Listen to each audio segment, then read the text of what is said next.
and killed Netta, who shot and bled to death, as you saw unfold. You saw people beaten with batons, you saw them thrown into prison.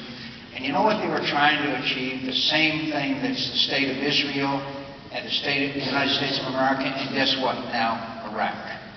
And I would argue that maybe the people of Iran were inspired a bit, not so much by a speech in Cairo, but by the example of their neighbor Iraq, who has now achieved a functioning democracy.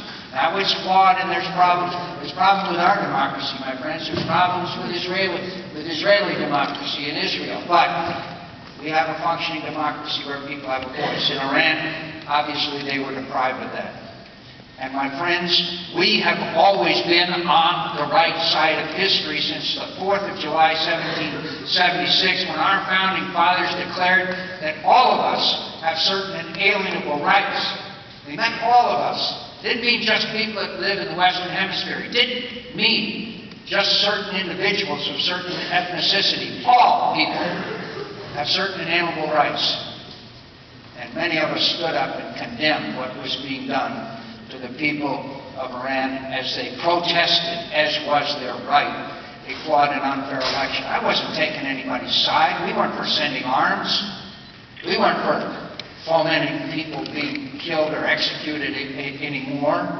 But we have to be on the right side of history, which is in behalf of human rights for all human beings on Earth. And to be perceived as, quote, meddling, that's fine. They blame us anyway.